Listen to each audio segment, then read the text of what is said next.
আজকে মির্চি থেকে রেকর্ডিং সেরে ফেরার পথে কসবায় একটা ওষুধের দোকানে গিয়েছিলাম। ওষুধের দোকানিকে বললাম, এই ওষুধটা আছে?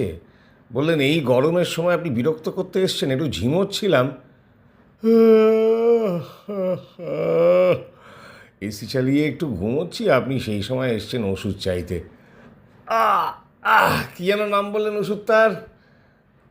দাঁড়ান, আমার নাম তো মোটু। আমি একটু আরাম করতে ভালোবাসি এই সময়টা।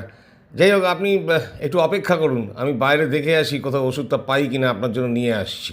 আমি বললাম, ঠিক আছে, আপনি দেখুন যদি বাইরে পাওয়া যায়। ততক্ষণ আমি দোকানের নামটা একটু দেখে নিই। মা দুর্গা মেডিকেল স্টোর্স, কসবায়।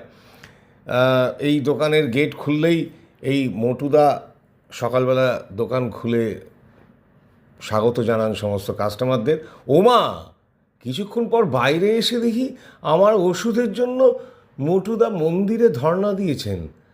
বলছেন যে আপনার ওষুধটা তো আমার কাছে নেই, দেখি যদি মা কালীর কাছে আবেদন করে পাওয়া যায়। বোঝো ঠেলা। আমি বললাম, ঠিক আছে, আপনি রেস্ট করুন মোটুদা, আমি না হয় পরে দেখছি খুঁজে। হ্যাঁ।